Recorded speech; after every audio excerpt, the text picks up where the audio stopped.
Paul Malembeta Mandiak, professeur émérite, est une figure emblématique de l'enseignement supérieur et universitaire, particulièrement en journalisme en République démocratique du Congo. Il fut diplômé de l'École supérieure de journalisme de Lille en France, fondateur de l'Institut supérieur des techniques de l'information ISTI, devenu IFASIC, actuellement INISIC, ses patriarches, comme on l'appelait, est né en 1937. Il fut également le premier directeur général de l'ISTI jusqu'en 1996. Il explique les bien fondés de la mutation ISTI à l'IFASIC. C'est une mutation, c'est un passage dans un institut facultaire qui est aussi une université, à une université qui englobe plusieurs disciplines.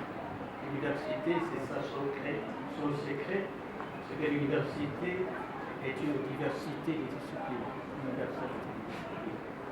tandis que l'institut facultaire, c'est une université thématique qui enseigne une seule discipline.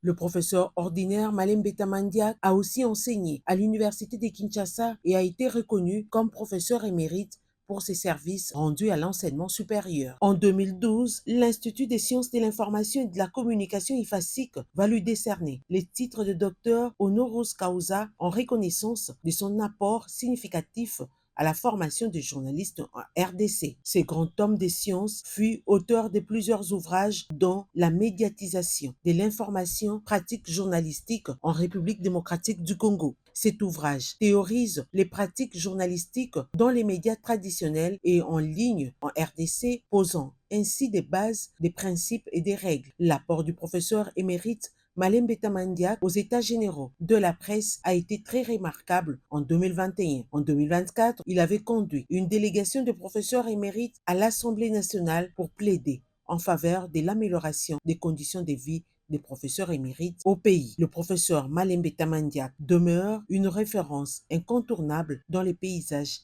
académiques et médiatiques congolais pour avoir formé plusieurs générations de journalistes.